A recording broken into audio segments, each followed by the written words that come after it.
Hello everyone, it's Rafe from Boys and Girls Club of Bay Mills, Brimley, and the Sioux. Today I'm going to be doing a little maintenance on a friend's car. I'm going to show you guys how to change the spark plugs. Now this car is it's a Chrysler, 2011 Chrysler. It's got a 2.4 liter 4-cylinder motor, so there's 4 spark plugs. I've never worked on this car before, so we may run into a couple bumps, but that's okay, we'll figure it out. Okay, I'm going to set the camera down, try to give you a good view. Remember to always wear some safety glasses when you're working on a vehicle, even though this job generally isn't very hazardous for the eyes. You never know when a piece of dirt or something could come up and get you.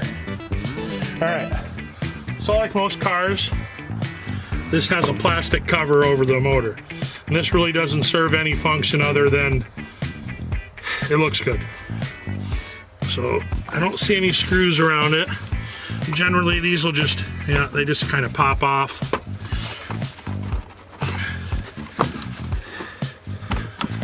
Just be gentle when you're working with plastic. Wiggle. You can see there's just 4, I hope you guys can see that, 4 little rubber grommets. Like little suction cups, and then just a couple little, there's pegs in the corners. You can see these pegs, and it just sits right on there. That off to the side. Now the spark plugs are right here. And the spark plugs, on top of the spark plug is a coil. So we got to take the coil off first. And it looks like we got a little star Torx bit. So, brought my bits out here, and see if we can find the right one.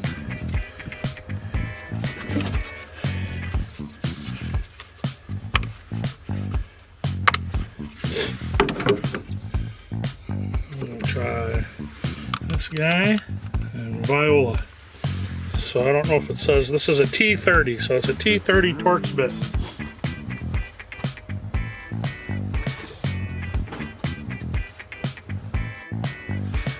So I don't really need much of an extension. I'm going to put one on here anyway. I put this back on, I'm going to do it by hand because you want to be careful. Once again, it's plastic, they don't need to be very tight, you can break them.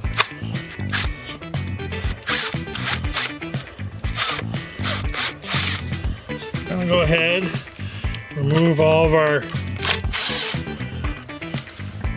little bolts holding our coil packs.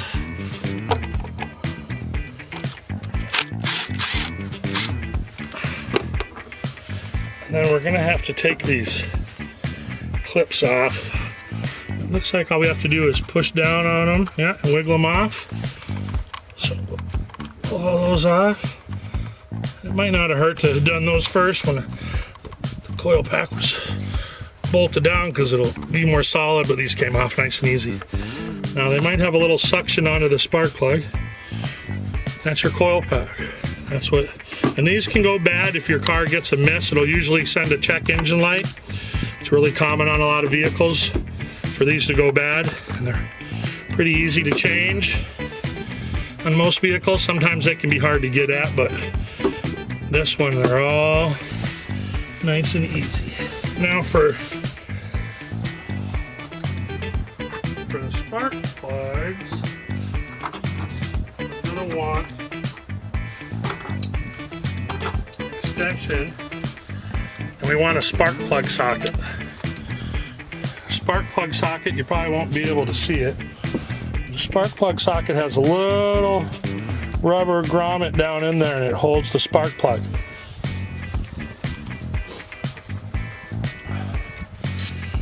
So make sure we're loosening.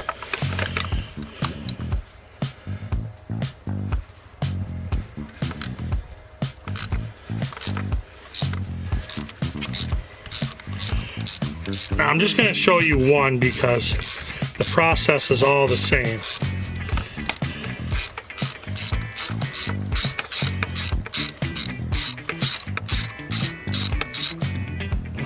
You double check, make sure you guys can see what's going on here.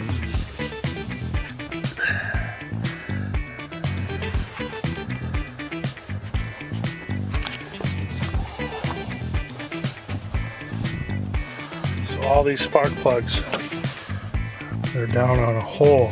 You see those holes, so you have to, when you take the spark plug out, you don't want anything to go down those holes. So I'm going to do one at a time. As soon as I take one out, I'm going to put a new one in.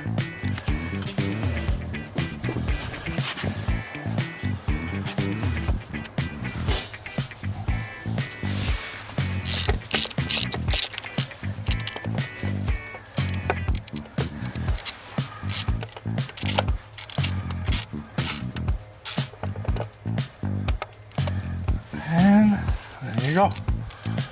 So now the other thing, you want to look at your spark plugs and see how they look. It can tell you a lot about your motor. This actually looks pretty good. If they're wet or black, you may be having too much of a fuel mixture. Sometimes you'll see the metal electrode, whatever it's called, will become compromised. But this spark plug actually looks pretty good.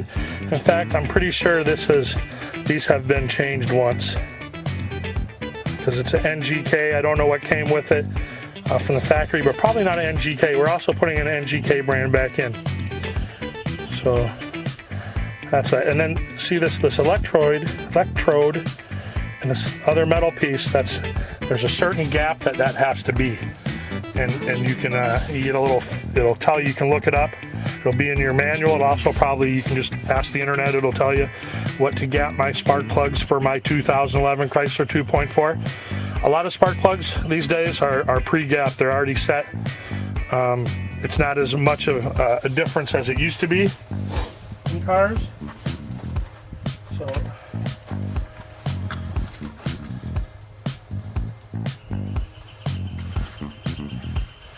got our new spark plugs, and I'm just looking at the number just to see. Sometimes the number changed, but these NGKs that we have are the same number. And see how much cleaner that one is. It's a white.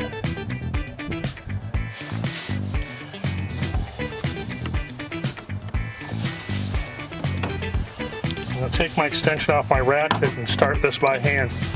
Anytime you start something, it's always not a bad idea to use your hand to start it, because you basically can't,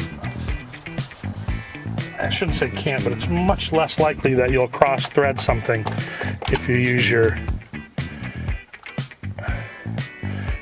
hand to get it started. And the last thing you want to do is screw up the threads on this. Now there is probably a torque spec, and to do it perfect you should probably have a torque wrench, but generally with spark plugs they don't have to be super tight. Just basically, I kind of like to hold my, if you hold it back here you can do a lot tighter, so I'll hold my ratchet right up here where I can feel better and I won't make it so tight.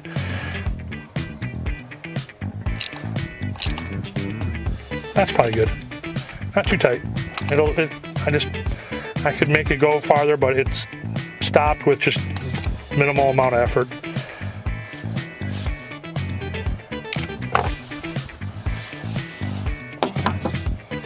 And then all you'd have to do is put your coil pack back on top. Make sure it seats down on the spark plug.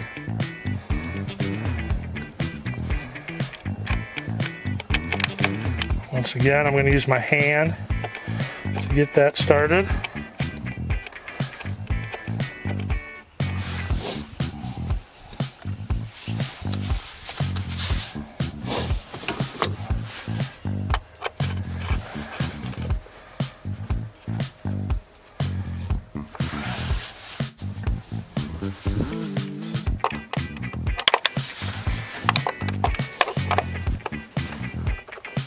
Not very tight, hand tight,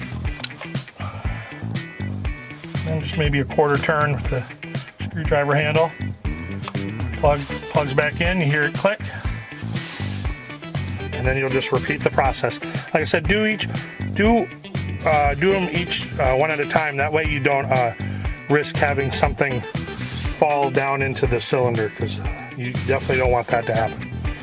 And that's we're going to repeat that process 3 more times. Then we're going to put the cover back on, and that's all there is to it. Some vehicles there might be are a little more tricky. Spark plugs sometimes are under more things, or they're in the back and they're a little harder to get at. You might need an extension or a swivel or something. But for the most part, this is generally something that people can do themselves and save a lot of money. Probably recommended. You probably really don't have to do it on today's cars till probably around 100,000 miles. That's generally what I'd recommend. Your service manual, your manual will probably tell you exactly what the manufacturer might say 50, you might say 60,000, but generally I tend to think 100,000 miles is when you should do it. Okay, that's it for today's little maintenance tip. Hope everyone has a good day, and don't be afraid to work on your own cars. You'll save a lot of money. Thanks, guys.